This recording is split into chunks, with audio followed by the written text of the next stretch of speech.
Welcome back, seniors, to another episode of To Be Honest. Today, we'll be taking a game from the present and going back in time. Way, way back. That's right, we're heading to the land of the dinosaurs. Now, without further ado, To Be Honest, is Goodbye Volcano High worth playing today? Goodbye Volcano High was revealed back in June 2020 during the PS5 Future of Gaming showcase, which drew a lot of ire and ridicule from viewers, many of which were hating because the game was being shown during a showcase packed with graphical powerhouses like Ratchet & Clank, Resident Evil 8, Returnal, and many more. Despite a pretty poor reception, TBH gained quite the following, and the developers, Co-op, even had their own Discord server for the game. The game was set to be released in 2021. However, we wouldn't see another trailer until PlayStation State of Play in February of this year. At this point, the game had been changed quite dramatically since its reveal trailer. All of the animations and scenes in the trailer were no longer in the game. In this new trailer, the art had been clearly touched up. Characters and environments were looking better than ever. We also got to hear one of the game's best songs, Reunion, by Dabu. Link to the channel in the comments below. Not only did we get to hear an amazing song, we actually got to hear from the voice actors themselves. And so far, it all seemed great. Except, from what I could gather, characters weren't as expressive and overall the game felt less animated. Even after completing the game, I can't help but wonder how this game was going to go before. Whether it would have been more emotional, or if we would have had more dinos to date, or perhaps the story overall would have been better if the original narrative director and writer, Kate Gray, wasn't let go. In case some of you didn't know, there was controversy around TBH when Kate Gray was discovered to have posted an article for Kotaku that contained images of 3D porn, specifically of Hermione from Harry Potter, who fictionally is underage. Just from that sentence alone, you can probably tell what happened next. A lot of overblown reactions over a fictional 3D character. Now, don't get me wrong, I do think that she shouldn't have included explicit images in her article, especially when that character is fictionally underaged, but I don't believe that it deserved the reaction it got. If people really thought it was so bad, then they should have reacted to the article when it first released, back in 2019, rather than 2 years later, 2021. Moral of the story though? Don't put porn in your articles, and don't write for Kotaku. Moving past that controversy, let's actually talk about the game now, starting with the easiest part, the gameplay. In traditional visual novel fashion, you click the X button to progress through the text. Only in this game, most of the dialogue is voiced. The only outliers are when it's your own thoughts and L&L sessions, this world's version of D&D. Apart from that, the game not only features standard choices, they've also implemented dynamic choices that really help emulate how Fang, our non-binary main character's thought process works. But what are dynamic choices, and how do they work? As you can see on the screen right now, the choices keep shifting to different spots, which in turn tells us that Fang is genuinely struggling to find something to say. Another example is when you hover over an option and you want to choose, but then reconsider at the last second. That choice can do one of three things. It could stay there, unchanged. It can lock itself out, emulating Fang thinking about the choice she was about to make and deciding against it, or it could blip out for a second and change the option to do something better. Personally, I love this system. and it actually made me reconsider my choices the second time around. The next and most important gameplay element is the rhythm sections. If you've ever played a rhythm game before, then you know exactly what you're in for. When the white dots show up, you angle the joystick in their direction. When the button prompts show up, you press them in time with the beat. Pretty standard rhythm game mechanics. Finally, there's the friendship ring.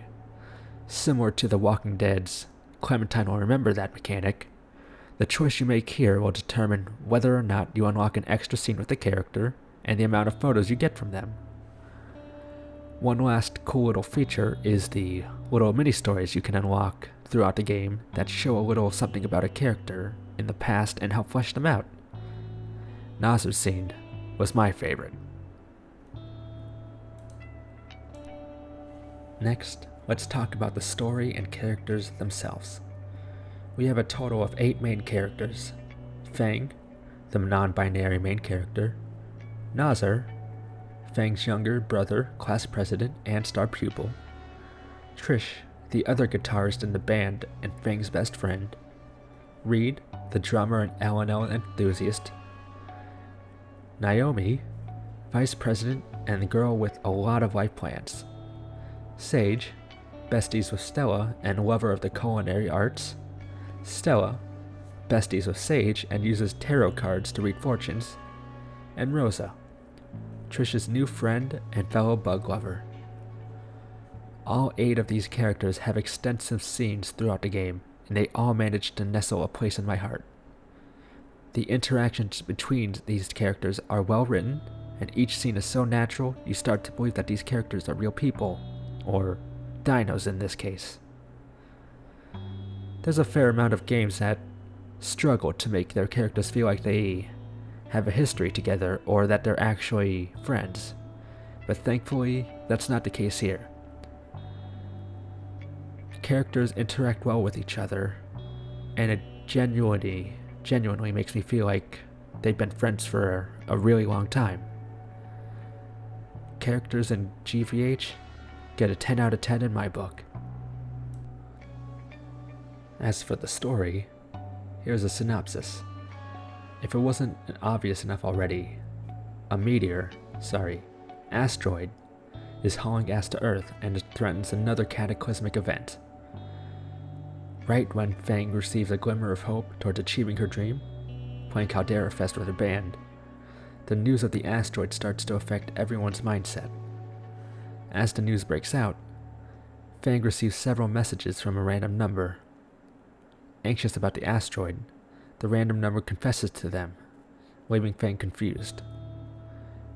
Getting their band to pass an audition, dealing with Trish being strangely avoidant, an incoming asteroid, and now a confession from someone who knows them. Will Fang be able to deal with everything on their plate, or will it all come crashing down? So, the story is relatively simple and honestly predictable, but what makes it work so well is its characters. If the characters weren't as good as they are, then the fact that they may all die by an asteroid wouldn't have had much of an impact. Pun aside, the story really wouldn't be as great as it is if it wasn't elevated by literally everything else. The beautiful backgrounds, the colorful cast, the outstanding music from Dabu. I did have 2 big problems with the story though. The game took roughly 6 to 7 hours to complete, and while it was paced well, you couldn't help but wish that there was just a tiny bit more. You get to see glimpses of these moments during some songs, but you never get to experience them for yourself, weakening the bond between the characters. Maybe just one more half hour of content could have helped flesh out the bonds and the world, but as it is now, it's a bone with an okay amount of meat on it. My second biggest problem is the timeline. It's hard to get a good grasp at how much time is passing, and it certainly doesn't help that there are time skips between some chapters. How long has it been since the announcement of the asteroid? A month? 4 months? A year? What has the government been doing? Did they prepare any countermeasures at all? Wouldn't we know about it? Oh, I guess not. Finally, let's talk about the negatives, starting with the launch of the game. Upon launch, the game worked. You could play it up till completion, but there were a lot of bugs. Transitions flashing, characters oddly staring at you during a scene transition, autoplay skipping over dialogue not syncing with the animation, and trophies not popping. Fortunately, Co-op put forth a patch that addressed most of these issues rather quickly, but even now, in October, there is still a fair amount of bugs left. During a photo session, if you choose the option to stick your tongue out, every pose thereafter will have Fang's right arm clip right through them. The UI during the rhythm section clips through the backgrounds, and two characters still look straight at you during transitions. Speaking of the rhythm game though, it doesn't matter. You don't have to hit a single note. There's only one instance in the game where you have to do good in order to get a relationship point with two other characters. But other than that, you can fail each and every song without consequence. Same thing with choices. There are no real consequences to what you choose. You just don't unlock the bonus scenes or photos. Talking about bonus scenes, why are they so hard to unlock with certain characters? Unless you have a guide, you will never unlock Trish's, Reed's, or Rose's bonus scenes and photos. Trish's bonus scene replaces one of the standard scenes toward the end of the game, and holy shit, it's amazing. It irredeemably makes that scene so much better and brings the both of them together amazingly. But again, unless you have a guide, you're not going to see it. The relationship point system here is so strict that in order to unlock everything and get every trophy, you'll need a minimum of 6 playthroughs, which honestly doesn't sound bad until you realize that there is no save mechanic or a skip mechanic. That's right, in a visual novel, there is no skip mechanic. Not for the text, not for the songs. So that means that a speedrun of each playthrough will take at least 3 hours, alongside a 10% increase of growing arthritis in your hand from tapping the X button so much. Even after using a guide, 8 playthroughs done and I still don't have the platinum trophy. I have gotten every single photo in the game, and thanks to PlayStation's nifty trophy tracker, I know that I'm missing 2 photos. But which 2 photos? I wouldn't know, because there's no real tracker. You don't know which photos you have, and on PC, you don't get to know which photos you have and how many you unlocked. That is just asinine in my mind. Anyways, what GBH really needs right now are 2 things. One big update that not only addresses most of the bugs, but also adds in features such as the skip button, or an actual tracker for photos. The second thing they need is DLC. Now, it doesn't have to be DLC about the future, whether or not they survive or anything like that. We don't have to know that. But a DLC about the scenes that maybe we saw during songs, scenes that we never got to experience. Or maybe, heck, a DLC about the past, when Fang was rocking her red hair. Or maybe what she was going through during summer, when her parents were actually still around. Shit, sorry, I didn't mean to say her, them, they, shit. Anyways, just something to help flesh out the characters and the world to its peak. So to summarize, Goodbye Volcano High has fantastic environment art, characters, and music. The story is simplistic, but works well and draws on the player's emotions. Each character is well written, relatable, and it not only represents the LGBTQ community well, it also respects it. And I know I didn't really go into it earlier, but I really liked how this game treated the LGBTQ. Like normal people. And that's who they are in real life, just normal people. The game doesn't try to convince you to be gay or trans. They don't make anyone have their whole personality revolve around their sexuality. Nothing like that. It's not blatant, it's not subtle, it's normal. And that's what makes GBH's LGBTQ representation great. However, it again lacks two very important and basic features that every visual novel needs, and is still filled with bugs. Its biggest saving grace, though, is that the game is only $30. For that amount, and the quality of content we got, $30 feels more than fair.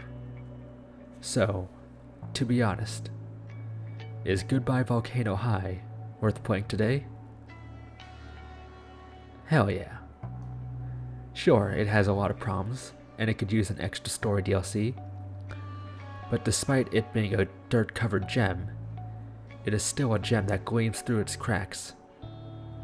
Each subsequent playthrough of Goodbye Volcano High has muddied my opinion more and more, but when I go back and think about my first playthrough, I remember that this game was something special, and I'm really glad that I got to play it. Goodbye Volcano High is a solid 8 out of 10 for me, and if you love visual novels and getting the feels, I recommend giving it a chance. Alrighty folks, that's another review done and dusted. Honestly, I was a bit unsure of reviewing a visual novel, but I think I was able to cover it pretty well. Of course, if you have any criticisms, please let me know in the comments.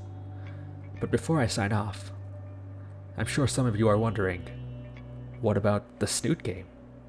Why didn't you mention the funny Snoot game? The controversial Snoot game? Snoot this and Snoot that. Well, I'll tell you why. Originally, I was going to talk about the Snoot game in this video, and in order to do that, I needed to play it. After giving it a chance, and seeing it the whole way through, I decided that I am also going to make a TBH video of the Snoot game. I have a lot to say about that, and I'm going to be comparing the two games, as well as letting you know whether or not you should play it. As to when the funny Snoot video will be coming out, tomorrow. It will be coming out tomorrow. Be square or be there. Peace.